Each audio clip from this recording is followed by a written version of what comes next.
नमस्कार दोस्तों आज मैं आपको एक कहानी सुनाने जा रहा हूँ। कहानी का शीर्षक है एक चुटकी जहर। आरती नाम की एक लड़की थी जो अपने पति के साथ और अपनी सास के साथ अपनी ससुराल में बड़े प्यार से रहती थी। लेकिन कुछ ही दिन बाद आरती को एहसास हो गया कि उसकी सास से पटरी नहीं बैठेगी, क्योंकि सास कोई मौका नहीं छूटती थी उस पे ताने मारने का। और आरती भी ऐसा नहीं, आरती की गलती नहीं थी, आरती भी मुंह फट थी, वह तुरंत उसका जवाब देती थी। सास तो पुराने ख्यालों की थी और आरती जो बहू थी वो नए विचारों वाली थी। दिन बीतते गए, साल बीतते गए, लेकिन बनी नहीं। दोनों एक दूसरे को नीचा दिखाने में कोई कसर नहीं छोड़ती थी, कोई मौका जाने नहीं देती थी। हालात बद से बदतर होते चले गए। अब आरती को अपनी सास से पूरी तरह नफरत हो चुकी थी। आरती के लिए उस समय स्थिति और भी बुरी हो जाती थी जब उसे भारतीय परंपरा के अनुसार दूसरों की बहू के जैसे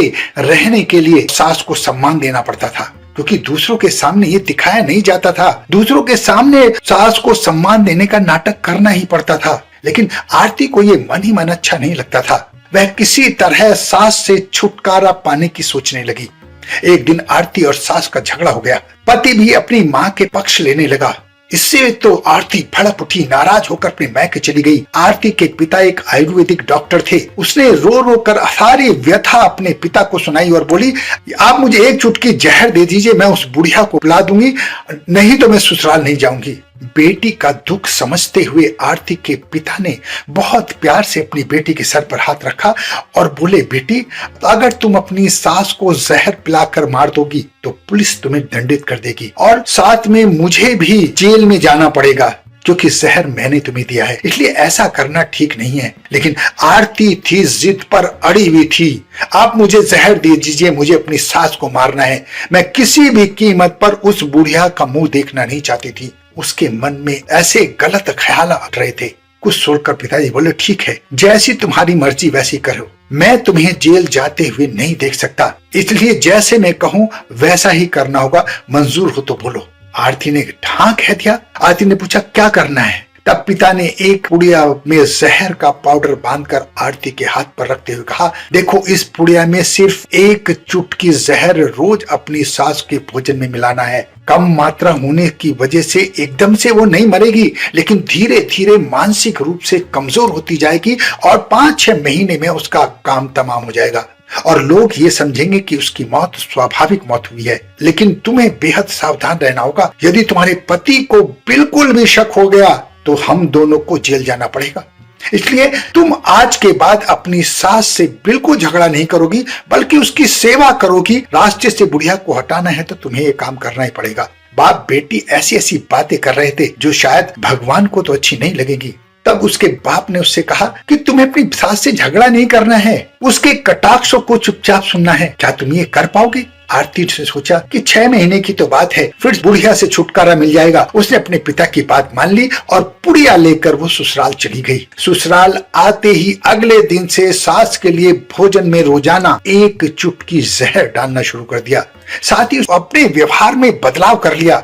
सास के ताने सुन लेती थी, हंस देती थी, कुछ जवाब नहीं देती थी, रोज उसके पैर दबाती थी, रोज अच्छी अच्छी चीजें बनाकर खिला रही थी, क्योंकि उसको उसमें एक चुटकी जहर जो डालना था। उसकी पसंद का खाना बनाती थी, उससे बार बार पूछती थी, माँ जाती क्या आपको पसंद है? उसकी सास को भी लगा कि बहू में परिवर्तन आ गया है। धीरे धीरे 4 महीने बीत गए। आरती नियमित रूप से अपनी सास को एक चुटकी जहर खाने में रो दे रही थी, किंतु घर का माहौल एकदम बदल चुका था। सास बहू का झगड़ा पुरानी बात हो गई थी। दोनों इतने प्यार से रहने लगी थी कि एक दूसरे को के बिना रह नहीं पाती थी, एक दूसरे को ताने नहीं कसती थी।